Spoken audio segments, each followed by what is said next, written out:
Day on British Eurosport.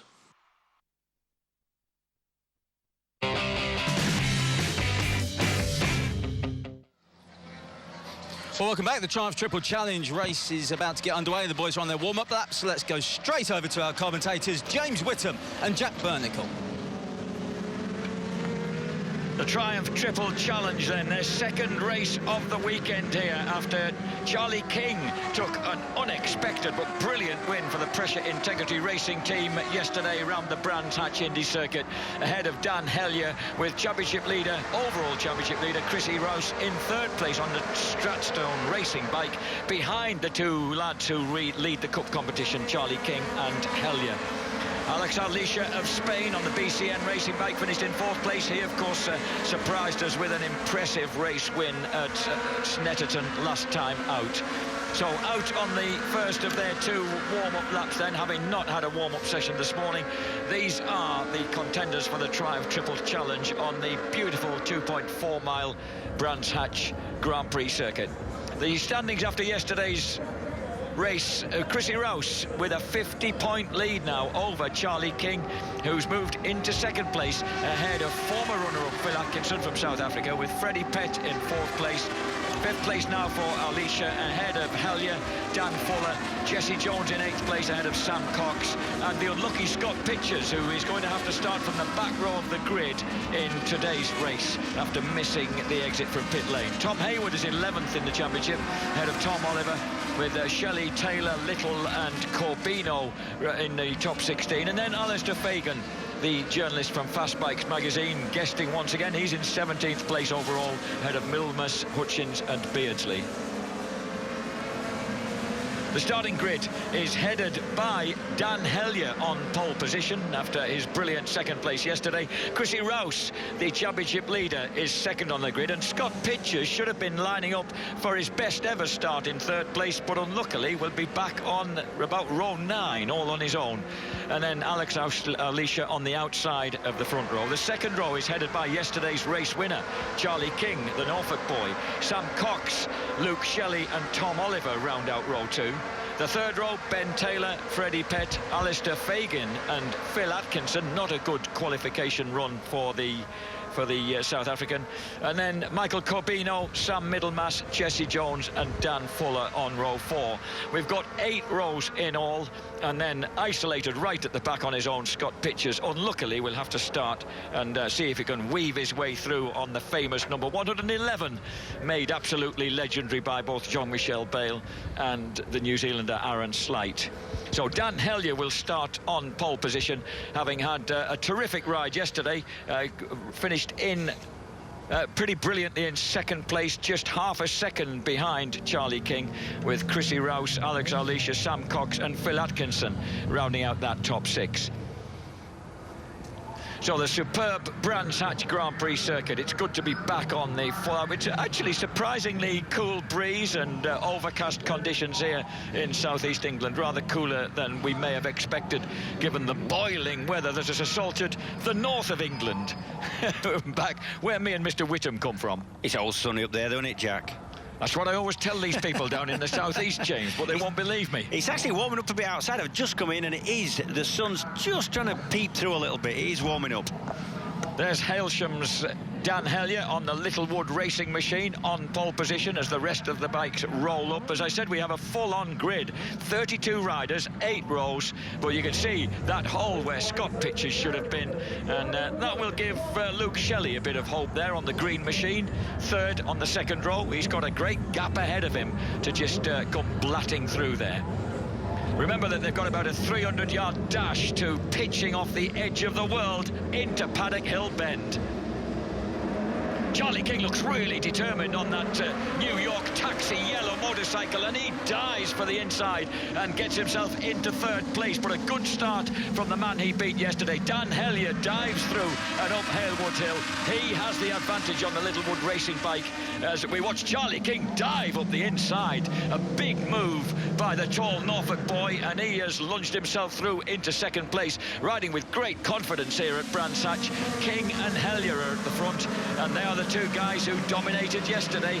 But straight away, Charlie King makes a bit of a mistake and finds himself pounced on by Alicia and that distinctive blue machine of Chrissy Rouse.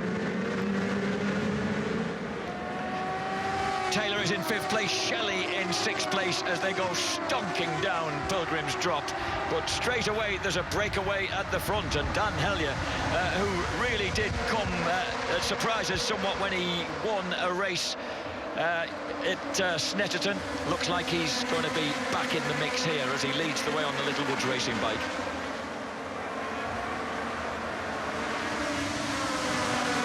Charlie King there in 4th place, made a good start. Whoa. Jack. Oh, he's up. Bike's gone way off. There must be 2 off them, because I think so, because there was a windmill of arms. There's a bike on the track, and there's a bike smack in the middle of the track, so that'll be at least. There you go. Wow. Is anything fluids leaking out? Any fuel? They might. Well, the safety car is out. Both riders are up, look. That's good. The safety car won't be out for long, because I didn't see any fluids on the track, Jack. That's a pretty quick descent out of Westfield, James. Is it? You don't really want to fall off there, I've got to say. I was walking around there during the Superbike qualification yesterday, James, and I was struck by the fact I hadn't really noticed before how light the bikes get as you come out of Westfield. Absolutely, yeah, it's fantastic, and especially on a superbike we've got a lot of power, but on every bike really the thing's moving around because the track's dropping away, the bike goes light, like you say, and it's a really nice bit of track when you get it right, but quite scary if you've got a bike that doesn't handle so well. Here we go, and it's going to be right in the back of the shot. We're going to see it. Let's have a look. We're not looking at those two, we're looking at something coming across the screen nowish. Where are we? Oh, he was well back. Oh, he's going backwards already. And watch, there's somebody else going to hit the bike. There you go. Oh, completely separate incident, to be honest. I think the second rider that fell off basically panicked about seeing the first rider sat in the track, I think. They're both up and all right. So that was Little and Lund. There we are. They sound like a comic double act. Little and Lund were the guys who went down there. Number 74, Gavin Little from Bracknell on the Gavin Little Racing Triumph. And number 85, Andrew Lund from Keighley, Yorkshire boy, on the Bunton's Plant Racing Triumph. Racing no more. So as they come round now behind the safety car, it's Hellier, Alicia, Rouse at the front. Lights are still on the top of the safety car, which means they're going to go out now. I suspect they're going to do, and it'll be in this next lap. So Hellier, Alicia, Rouse and Charlie King currently leading the way. Incidentally, Charlie King has a 24-point lead in the Cup section of the Triumph Triple Challenge over Dan Fuller. With Jones, Pitchers and Hellier in fairly close pursuit. So Dan Hellier needs the points at the moment. He's the overall leader of the race. Yeah, the kid you mentioned already, he won the race around the Indy circuit on Friday. The lad there we're looking at, yellow bike, Charlie King. Yeah, he's from Great Yarmouth, as it happens. It's a long way to go to anywhere. Any circuit is a long way from Great Yarmouth. I once holidayed there and I couldn't believe how far out on the limit was. But what a nice lad, 16, but talks a lot older than that. Really kind of clever, not cocky, but kind of knows what he's talking about, and a nice lad. And he's one of the ones that'll actually come and seek you out, tell you what he's been doing, what he does for a job. And as a commentator, that's a really good thing, I've got to say. He's also very tall. He's very tall, yeah. For 16 he is, yeah. He's competed in British Mini Moto Championships between 2003 and 2007, when he was a lot smaller than he is now. He won't fit on one now. So the Pressure Integrity Racing bike, that's that very distinctive yellow one, running at the moment in 4th place. Dan Hellier running number 19 at the front. The lights are still on the safety car. Now that means it must be stopping at another lap, and I'm surprised because it looks like everything's been pretty much cleared away there at Westfield, but the lights on the top of the... there you go. Yeah, they're still looking to see if there's any kind of oil or fluid spill in it. It is difficult sometimes to spot that. Let's see what whether they dress something on track. When bikes fall on the side, really, unless it's hauled a casing, and they all it's actually debris from broken fairings, screens, etc. that they're getting off the track.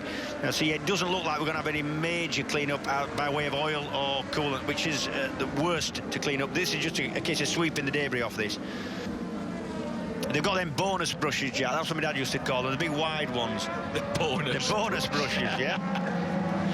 Incidentally, congratulations to dear Rob Guyver, who dominated this championship last year. He actually got himself a point in the Super Sport sprint race this morning with a 15th place, even though he's somewhat outgunned on the Triumph Triple Challenge presentation triple that you get to ride in the Super Sport class.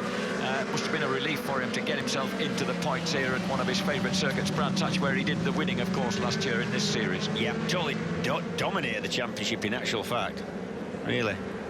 In fact, he got a little bit of help in his 125 racing days from one of our guests here today, Andy Fryer, and his delightful daughter were in earlier on, and Andy Fryer, who's a local man from Maidstone, who's helped out both Rob Guyver and in his privateer days, Shaky Byrne. Oh, there you go. Yeah, he picks them then. Lights have gone out on the safety car. That means it is in this lap, like the graphic says. So now it's a case of Hellier just working out how he's going to do this. They're not allowed. He gets the sort of choice as to whether he gets right up behind the car when it pulls into the pit lane, or whether he hangs back a little bit, backs everybody up, and where he goes for it as up to him, really. You're not allowed to pass till you get to the start and finish line. So any time before that, you'll be penalised. Quite a test of a young fella, because I'd be getting myself in a muddle thinking, how am I going to do this? Yep. And he's gone for it early. He's gone, yep. Now, he surprised him a bit there, James. He stretched them out like a bit of chewing gum there, coming out of clearways, but Alicia's going for it up the inside. The Spaniard gets the inside line on Hellier as they drop into, so he surprised everybody but Alex there. Exactly right. He's gone a little bit wide as Alicia. And there you go. There you go, Hellier back up the inside. I tell you what, these Triumphs, they go around Druids Hill on rails, don't they? That was very impressive that they both made that. I've got to be honest, these are almost stock bikes, and as a stock bike, these are a brilliant little machine. These 675 3-cylinders, so they're a bit narrower. They've got a lovely front end. They give you a real confident kind of feel. I've ridden these quite a lot in road tests, in road trim, with the lights and everything else on, and they're a lovely bike. There's nothing really bad about these things. And you're right about the weather. The sun indeed is beginning to burn off the clouds here, and there was a hint of sunshine there before they dived out into the woods. And once again, Hellier retakes the lead from Alicia, with Chrissy Rouse on that beautiful blue machine hovering menacingly, and a good ride as well for Shelley, number 89, on the distinctive green machine. He's attacking Charlie King for 4th place. Yeah, Rouse there on the blue livery there in 3rd. Geordie boy, but he's got a big lot of mates in the south of England. I spoke to some this morning as he has a lunge. They're going to Stirling's because they met him early on in his career at Mallory Park, and he's developed and the guy who was actually racing with on that day is packed in, but he still supports Chrissy Rouse, who've been friends with him when they met at Mallory in the club racing days. He's the sort of kid you would kind of remain friends with. They said he's a lovely man. So the curly-haired Geordie boy currently running in 3rd place, but he goes for a big move on the inside, gets the double bubble and forces Alicia and Hellier out of his way. Look at Charlie King, King gets in the mix as well. Alicia comes up the inside to grab back 2nd place on bike number 91. King's going around the outside. King's going around the outside. There's no room anywhere. He's going to go wrong this.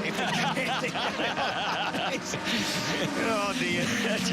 Charlie having won yesterday on the Indy circuit. Look at this. Luke Shelley, number 89, the green machine, is getting involved in this as well. And there's also a huge scrap involving Taylor, Tom Oliver, Phil Hankinson and Michael Corbino behind them. Well, this is great stuff. Chrissy Rouse has just made a break while the others have tripped over one another. Absolutely, yep. Alistair Fagan down there, number 4 in 12th. That's not a bad run for him. He's an old journal mate of mine, a road tester for a magazine. There's Shelley running number 89. And encouraging performance by him. He's obviously finding himself like it. There's funny guys either when they like Brands Hatch, they really like Brands Hatch and get on with it, don't they? It's one of them circuits as well, Jay. You need so much confidence in you, especially the front of the bike, but the bike set up in general, that if you're a little Charlie King makes a lunge for 3rd, it's going to work. Does he run wide? Yeah, he's kept it though. 2nd. Go on, lad. So King really was as determined as he looked when they went up Halewood Hill, and he'll now have Chrissy Rouse in his sights. Yeah, King actually is 16. He looks 16, but he's a kind of big 16. Do you know what I mean? He does look like a bit like a paper boy when he's delivering the information to the commentary booth for us every race morning. At the moment, he's got ahead of him the A-level student there from up Newcastle Way, doing maths with mechanics, physics and economics. Chrissy Rouse leads the way. Charlie King running in second place as they railroad their way round Druids Hill Bend. And third place now for the early leader, Dan Hellier. Fourth place, Alicia. Fifth place still for Luke Shelley. And I think it's Tom Oliver who is making a move. Tom Oliver, number 2, is beginning to close the gap on Nice Lot. He's from Colchester, the Tom Oliver Racing Triumph. Over the top of the hill, Chrissy Rouse. Can Charlie King close on him? Rouse, fastest lap of the race, 1:31.931. That's about 0.6 of a second off the spectacular lap record set in 2011 by none other than Luke Jones, who's now running well in the British Supersport class. 6 laps in out of 10 already. Chrissy Rouse, Charlie King, Hellier, Alicia. Most riders now in this championship are running the very latest model of this 675 Daytona. You'll be able to tell easily because on the new one the exhaust comes out of the side, the right hand side of the bike there. We just see it in shot. On the older model, up until this year, the exhaust exited under the seat. So leave it. And I think there is still the odd one. You're right. There. There's one, just one through picture. Yeah, there's not. It's an all-new bike, but there isn't a massive amount of difference in everything. It was a good bike before. Is it interesting to check the lap times as we cross the line? Chrissy Rouse there, 1:31.688, a whisker quicker that time, a 1:32.0 for King. So at the moment, Rouse looks like he's in a pretty good control of this race. Alistair Faking, as James mentioned, running very well amongst the young lads in 12th place. Yeah. There is number 4, Fagan, dropping into Druids Hill Bend and then charging down into Graham Hill's left-hander along the Cooper Straight. This one of the original parts of the very original Brands Hatch circuit as we watch Hellier hounding Charlie King. Across the top of the hill. And then dive down. This is the wonderful Pilgrim's Drop, exhilarating piece of track, and then the huge surge uphill into Hawthorne Bend. Yeah, if you see the riders out of Surtees over that crest, you've got the throttle on, the bike doesn't want to turn, but you don't want to shut the throttle either, and you've got to get it from going kind of left to a little bit of a right flick before Pilgrim's Drop as you drop down. And so you'll see the riders all lean their body out because they don't want to shut the throttle. The bike's got a lot of stability, it wants to go straight. That make any sense? It does. In my head it did. It made perfect sense. Spaniard nips back into third place on the white machine ahead of Dan Hellier. Hellier now has got his green friend Shelley also for company. Tom Oliver hasn't managed to really close the gap there in 6th place. Corbino 7th, Atkinson 8th, Jones in 9th, Taylor 10th. 8 out of 10 laps complete, 2 left to go for Chrissy Rouse, the championship leader.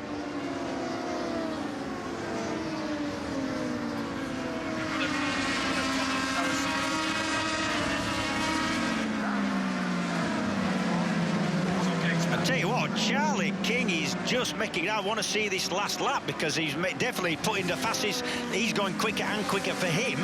Last lap was actually. Oh, King had a big moment there coming out of Graham Hill Bend. He's pressing on. I'm just going to say it's because he's pushing. Every lap is his quickest of the race, and now he's lapping probably he's lapping about 3/10 quicker than the leader, Chrissy Rouse. Although there is about a second in it. It might be enough with just over a lap to go for Rouse to be just about in control of this one.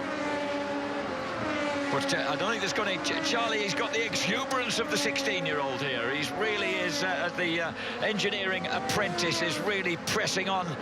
He's dragging Alicia with him. Alicia's not out of that second-place battle yet. Correct. They've now gapped Hellier versus Shelley. Hellier was looking at... Shelley, rather, was looking up the inside then as they went through Pilgrim's Drop. Probably Dingledell. I'm thinking Chrissy Rouse probably got enough here. If he's got good lap signals, they'll be telling him the gap is down a little bit, but, you know, with, what, about 3/4 of a second, I think that looks like. With 1 lap to go, that's possibly going to be enough. So Rouse, King, Alicia, Hellier and Shelley charge into the final lap of the Triumph Triple Challenge, their first race on the full Grand Prix circuit. They used the Indy circuit yesterday. Fastest lap of the race, that's number 76, Charlie King in second. He is pushing, the gap's down to 0.8 of a second. So, and at less than 0.3 of a second off Luke Jones's lap record, and he has closed the gap on Chrissy Rouse. He can see the Geordie. He's run wide though, as Charlie King. He is really pushing, is that lad. And he hasn't got enough time, has he? I don't think so. No. He doesn't know that. He's got all the exuberant ferocity of a very tall Chris Walker, hasn't he? Yeah, and Al Lester went just as quick, 31.6 for Al Lester. That's the second quickest lap of the race. Whoa, he's right alongside him.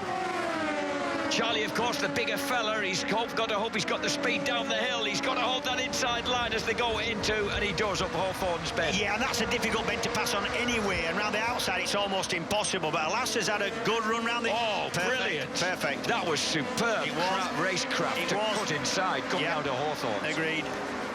And coming up to back markers. Oh dear. This is just what we need. This is probably Mr. Maxfield, who's lapping about 10 seconds slower than the leaders. Now the battle suddenly is on for second place. Yellow and green of King and Hellier hounding the white of Alicia, but it's definitely that beautiful blue machine of Stratstone Racing. Chrissy Grouse is going to take the race win. The battle for second place does go the Spaniards' way, and it's King pushed back to third place, fourth for Hellier, fifth for Luke Shelley, and that battle between Oliver and Corbino, it's the American who snatches it on the line, sixth place ahead of Tom Oliver and Phil Atkinson. But a good ride there for Chrissy Rouse. He just had perfect control of that from half distance. Yeah, brilliant ride that. My thanks as well to Chrissy Rouse for riding such distinctive colours. It's great to have a colour scheme. He and Charlie King, you can't mistake them. The blue is a bit pasty for me, but the big orange circly thing definitely makes him stand out, I'd say. And I love the Union Jack colours on the seat. Right, well, that's all right then, because I don't go along with the wonderful expression pasty. No, I find that a fairly perfect sky blue myself. All right, yeah, okay. Yeah, well, so, looking at a new lap record on the last lap for Dan Hellier, yeah. 1:31.513 on bike number 19. There we are, a bit of a consolation prize for the early leader. Hellier grabs that lap. I beg your pardon, it's not a new lap record. The fastest lap, but only 0.2 off Luke Jones's lap record. And you can tell it's been a good race because Rouse, Lester, King and Hellier all lap within 1/10 of a second of each other. Yeah. And it was a terrific, and the great, I don't know about you people at home, but one of the greatest features of motorcycle sport for me is the genuine, mutually felt congratulations to the winner by everybody around him on the slowing down lap. And you know the difference there is because in car racing especially, you can kind of nudge each other and get aggressive with each other and pretty much know you're not going to get hurt. In this job, if you nudge somebody or trying to ride dangerously, you can hurt somebody, and that the mutual respect comes from a kind of shared danger, I think. Did in my time anyway.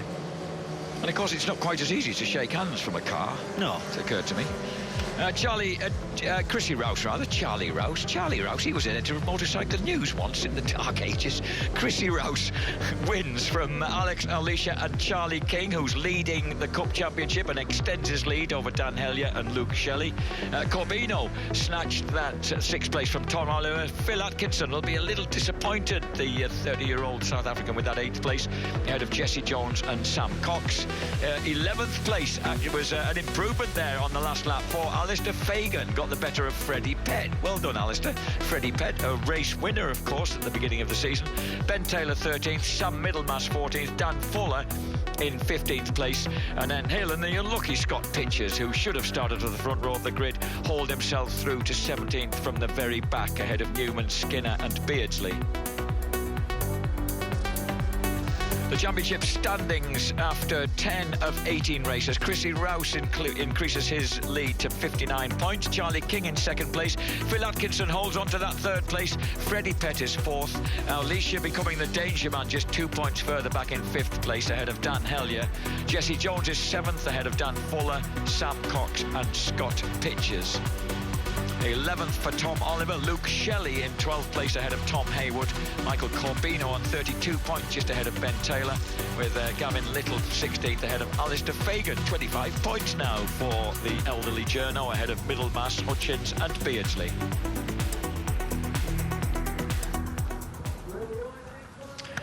So a great result then for Chrissy Rouse. He does all he can. The Spaniard on bike number 91, Alex Alicia, good ride from him. Charlie King there on the left gave that everything that he possibly could, but in the end had to give best not only to number 55, Chrissy Rouse, but also to the Spanish gent. And there they are congratulating each other in the background, while Chrissy Rouse receives congratulations from everybody around. Chrissy, it's what I like about this series is the way that people can kind of regroup, James, and kind of rebuild. Even at the age of 17, Chrissy Rouse has dipped his toes a couple of years ago into 125 class racing without as much success as we expected, and he's kind of, you know, regrouped, decided on trying something else. And do you know why? Into this class. Because all the bikes are almost exactly the same, speed-wise, power-wise, characteristic-wise. There's not so much you can do with the speaking of the suspension, but chassis-wise, you're stuck to a standard chassis. So it's kind of a level playing field, and that allows you to kind of regroup and know that you're on the same bike as everybody else, and that gives you confidence. So that's why it's kind of one of those classes that you drop back into and then get yourself going again sometimes. I'd like a hug from Zoe Byrne, so he certainly he certainly earned that one because he won a race. Right, okay. So there we are. That's the beautiful Stratstone Triumph, and that is Christopher Michael Rouse winning the second race of the weekend. If you get to see the grippy stuff that's stuck to the sides of the tank there, that's so you can grip the tank with your knees and stop yourself sliding forward under braking. Also, in the corners, you take a lot of weight with the inside thigh of the outside leg of the corner, and that's what helps it grip on that, and you support a lot of your weight with your core and the inside of your outer leg. Just so, a point. Well, we are here with our third place finisher, Charlie King. Charlie, you had such speed towards the end. I thought a win might be on there, and you must have thought the same going up towards Pilgrim's drop for the first time. Oh, we were pushing on so hard. We bit of a messed up, everyone battling a bit of the front there. We had to try bridge the gap to Chrissy, and it was so hard because Chrissy was running such a strong pace, not making any mistakes. We just tried our best to try bridge him in, but in the end he just put it to me, and Alex picked me on there on the last lap, and it was a good ride from him. I don't want to sound negative. I thought it was a great ride from you. You must be happy with your performance. Oh, so happy with our performance. We had a win on Friday, which was what we wanted. Another third place, another strong points in the championship, exactly what we need. We're going in the right place. I think we're second place overall now, leading the cup, exactly where we want to be. It was a commanding ride, Charlie. We'll let you go to the podium, but very well done. Can I just say a big thanks to all the people that helped us this year. We've got Pressure Integrity, Nutsmoto, Neil McQueen for all his help, LS2 helmets, and he pay me. Cheers. Nicely done. Off you go to spread the champagne. Let's bring our second place finisher in here now, Alish Alestia.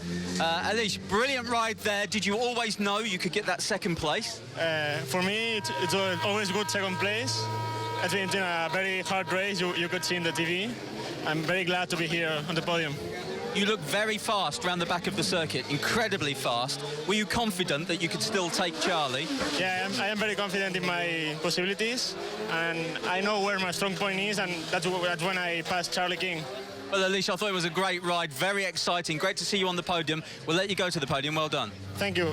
Say thank you also to the physiotherapist and my family and all people that support me.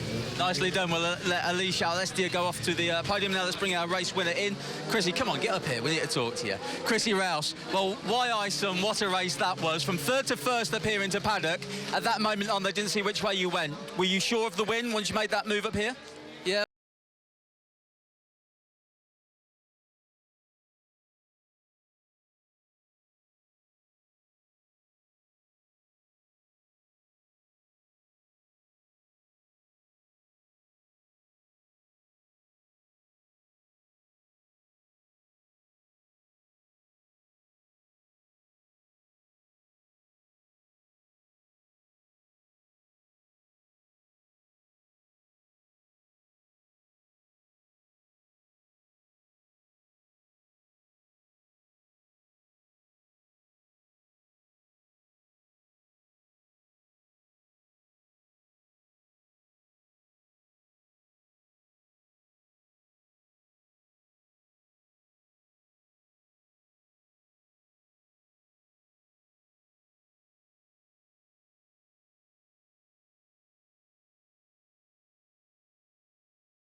is Christopher Michael Rouse, who attends Emmanuel College in Gateshead, doing his A-levels there. And any young fella of this age who has as his favourite rider and hero Barry Sheene is all right in my books, because it shows he knows his history. So there we go then, as hectic as we wanted from the Triumph Triple Challenge. Great racing here at Brands Hatch. Time for us to take another short break, but when we come back, we'll return with a Superstock 600 Championship race. You want hectic, you want action, we've got that for you back here in 2 minutes.